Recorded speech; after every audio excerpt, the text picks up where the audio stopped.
Hola amigos, ¿cómo están? Yo soy Isabela González y como muchos de ustedes saben soy reportera de política y hoy como cada semana les voy a hablar de qué pasa con el feminismo. Para empezar, ¿qué es el feminismo? El feminismo es un conjunto de teorías sociales y prácticas políticas que lo que busca es que haya igualdad entre hombres y mujeres. Es decir, que el feminismo pugna porque haya cambios en la sociedad que eliminen las jerarquías y las desigualdades entre sexos. Por adelantado les digo que este video es como de mucha historia, pero creo que es importante saber de dónde viene el movimiento para entenderlo. La lucha de la mujer comenzó en la Revolución Francesa, que como muchos de ustedes saben, o espero que todos, que uno de los objetivos de ese movimiento era lograr la igualdad universal. Sin embargo, la Revolución Francesa no tuvo grandes resultados para las mujeres. Cuando termina la Revolución Francesa, se crea la Declaración de los Derechos del Hombre y del Ciudadano sin tomar en cuenta los derechos de las mujeres. Es entonces que gracias a dos mujeres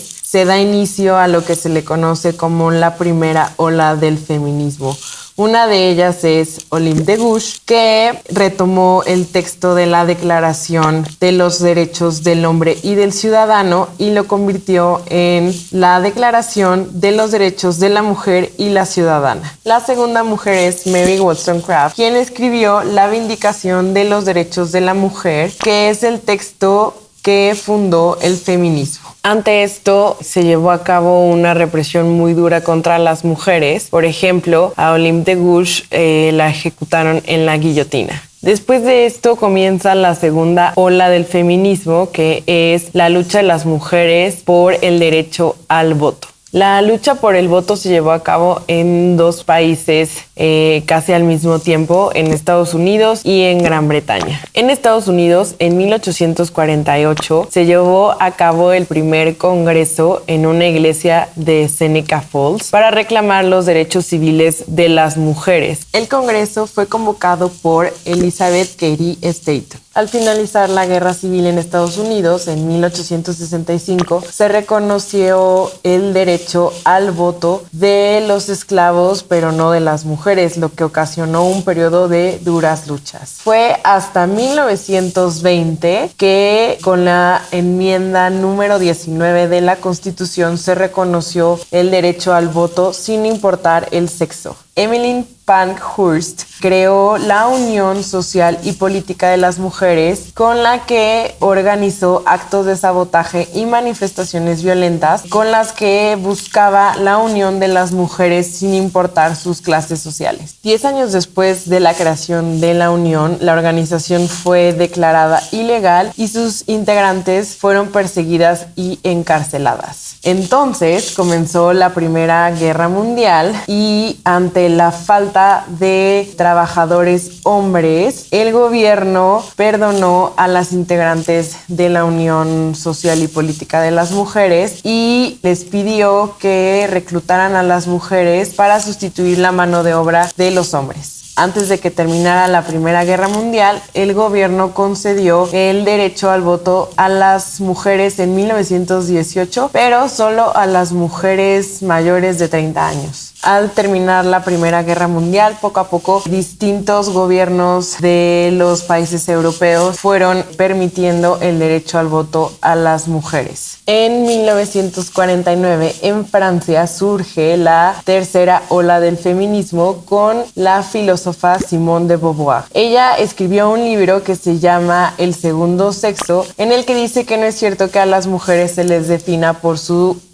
sexo biológico, sino por una serie de roles que deben de cumplir para ser consideradas mujeres. Termina la Segunda Guerra Mundial y pareciera que las mujeres están contentas de regresar a sus casas, pero entonces en Estados Unidos comienza a haber un fenómeno en el que las mujeres se deprimen, comienzan a tener problemas de alcohol, y es entonces cuando la socióloga Betty Friedan escribe un libro que se llama La mística de la feminidad, en donde cuestiona que las mujeres están poniendo encima de sus propios deseos los deseos de otros miembros de su familia. Además de escribir el libro, Betty Friedan crea una organización que hasta entonces sería la organización más grande de mujeres en Estados Unidos que busca la igualdad de las mujeres con los hombres. Así surge uno de los tipos más famosos de feminismo que se llama feminismo liberal. Para los años 60 ya se han conquistado algunos de los derechos básicos de las mujeres, como el derecho al voto, pero la gente comienza a darse cuenta que dentro de las casas continúa la misma situación que vivían las mujeres en el exterior. Malos tratos, desigualdad en el reparto de tareas del hogar, explotación económica, etcétera, etcétera. Con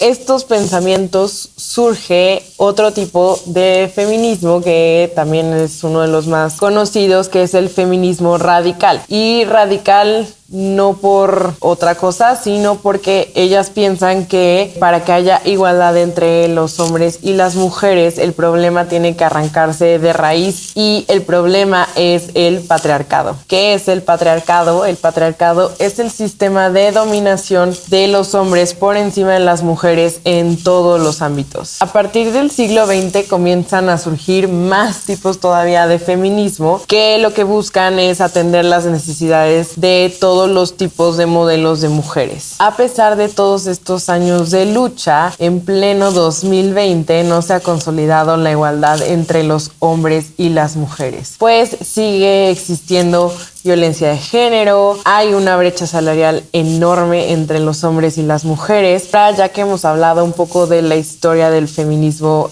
en general, o sea, en el mundo, quiero tocar un poquito de la historia del feminismo en México. Según lo que encontré, en México comenzaron a haber movimientos feministas en Mérida, Yucatán, entre 1915 y 1919. Con estos movimientos feministas se comienzan a crear clubes para promover los derechos de las mujeres, en los que participan mujeres muy importantes como Elvia Carrillo Puerto, Hermila Galindo, Rosa Torres González y Atala Apodaca.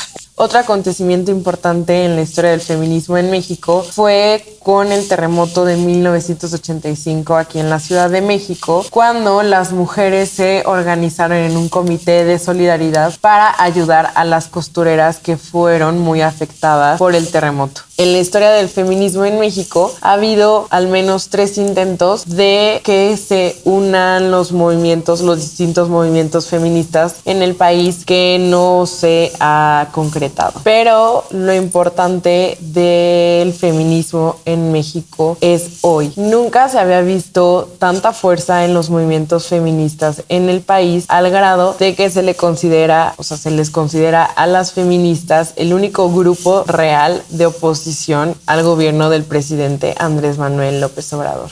El paro convocado para el lunes 9 de marzo se viralizó gracias a un colectivo veracruzano que se llama Brujas del Mar, que fue el que convocó a esta iniciativa. Para terminar este video, yo solamente quiero destacar que apenas el año pasado, como por entre agosto y noviembre, hubo diferentes manifestaciones de mujeres por la violencia de género, y todavía en ese entonces mucha parte de la población mexicana, y a mí me tocó escucharlo, que tenían prejuicios en contra de las mujeres feministas.